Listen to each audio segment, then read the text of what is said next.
Imagine this. You are in a world completely of your own control, where you can manipulate time, space, and even yourself into anything that you would like. You can travel in time, travel decades into the future, or even to the beginning of human civilization. You can move wherever you want, from the bottom to the deepest ocean to the top of Mount Everest. You can be the commander of an army, or the leader of a great nation, or even a simple rat.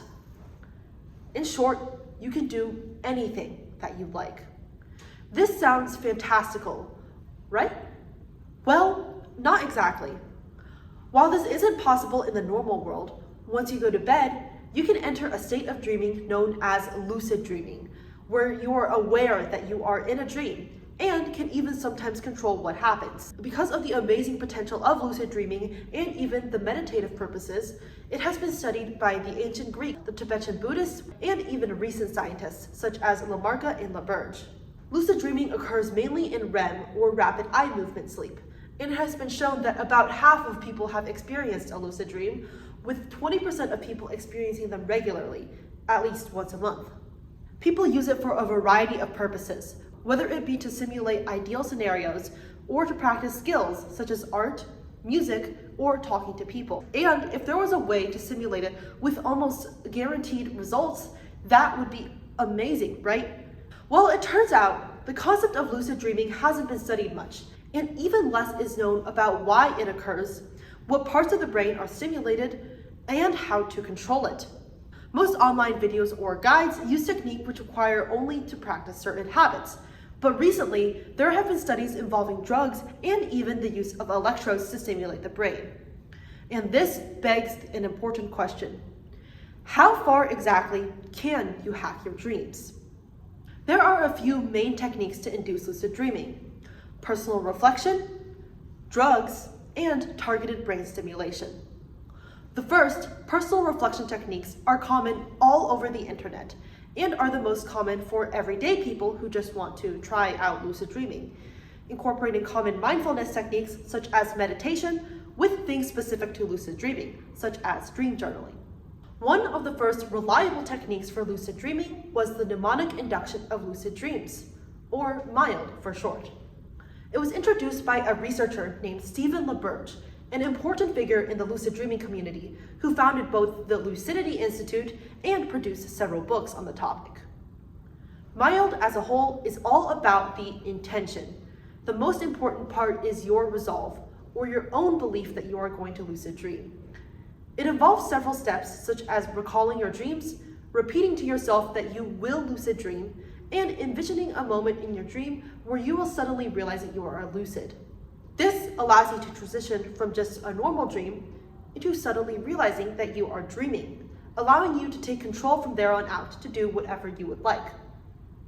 However, for some people, this is not enough, and they want to be aware for the entire time that they are asleep, from the moment their head touches the pillow to the moment that they are fully dreaming, without losing a single second of consciousness. This involves a more difficult technique called WILD, or wake-induced lucid dreaming.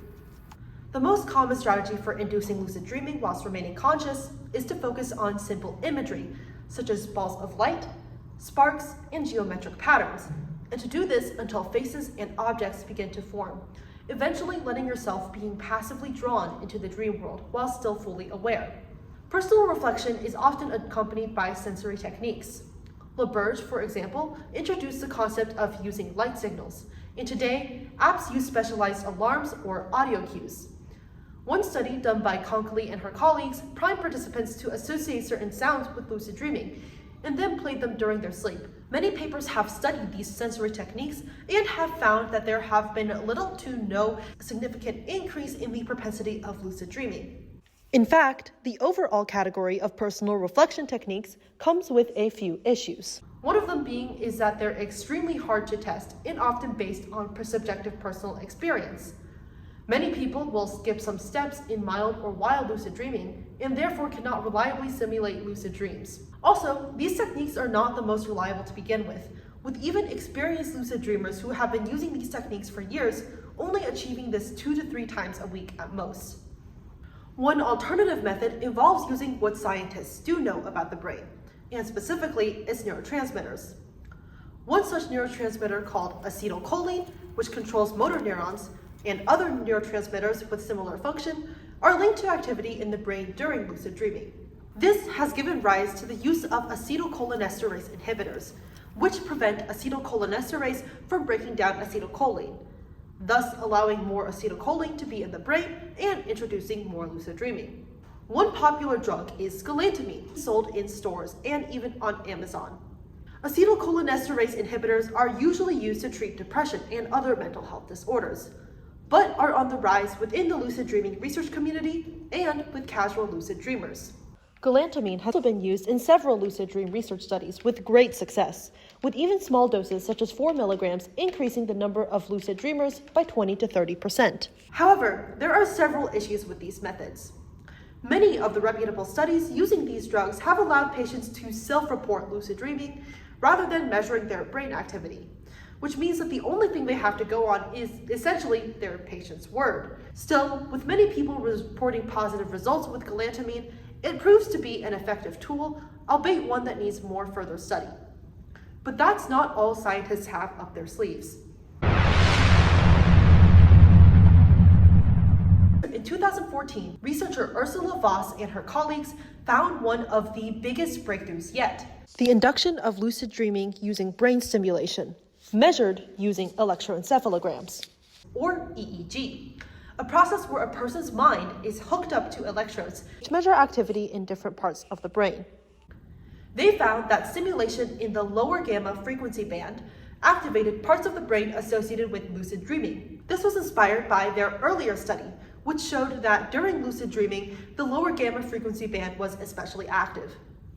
They used a technique called tACS, transcranial alternating current stimulation, which showed a significant increase in both brain activity associated with lucid dreaming and patients' self-reported lucid dreaming, with 77% of people becoming lucid that night. This obviously sparked a massive rush in the scientific research community to recreate such results using tACS.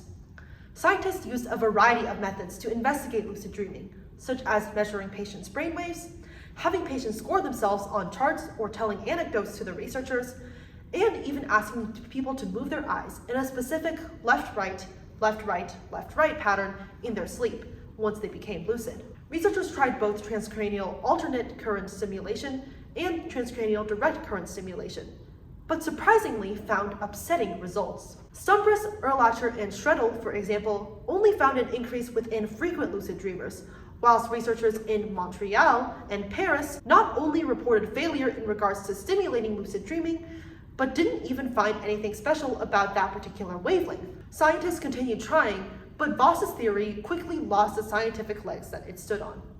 Lucid dreaming as a whole has also been called into question because of its general adverse side effects, with many anecdotes from people, such as popular YouTuber Sultan Sketches, who have developed terrifying effects of sleep disorders from trying and failing to lucid dream. Galantamine in particular has been shown to increase the likelihood of sleep paralysis, a terrifying disorder when someone is awake but can't move any of the muscles of their body as if they were in REM sleep. This is often coupled with a looming nightmarish presence which feels almost real. Some people have even reported becoming depressed because of lucid dreaming, because reality has become so dull and so lifeless in comparison to their vivid dream worlds that they no longer want to live into it. As of today, the scientific community is still trying to come to a consensus about what exactly causes and what is correlated with lucid dreaming, and whether or not techniques like tACS actually influence dream content or the awareness of the sleeper. As we move forward in understanding the brain, tampering with our mind, and inducing fantastical simulation, it becomes a question of whether or not lucid dreaming can even be tapped into at all, or whether this is all an outlandish, self-induced dream.